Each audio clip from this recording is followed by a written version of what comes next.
si chelo jimana nang kengkang kache jor puana kangjang ni nang phan nang kursi kachi ni papran so ating kenang ke ni huwa serja ni rumi ki pathir jiya bang ni sengalu jokta avilan sikan honten than jimanan manji mane he maripina saminan konatsi chelo jimana nang kengkam kache jor puana kanja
Jiyaban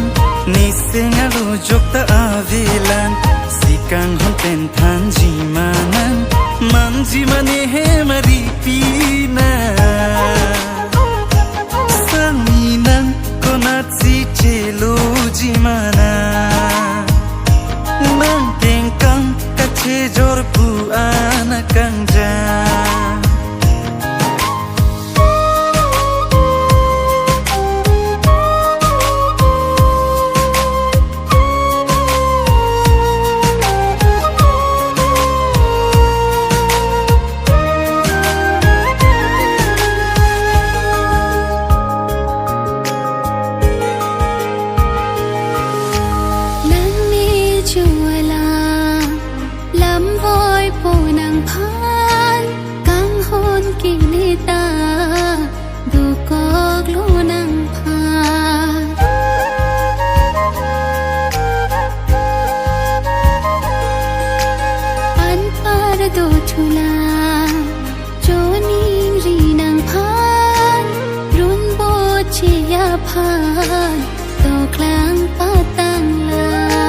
Trong hong ji nang phan kai ding pian chi thi tu ti gan tok lang a kong chi patang tanang hir me pi lo nang pha rung me ka pa thi rap chi ya ba ni sing a lo jok ta ve la sikang ha me pi ver no na man chi he mare pi nang pha ma saminan konatsi chelo jimana nang tengkam kache jor puana kanja ni nang phan nang kursi kachi ni paplan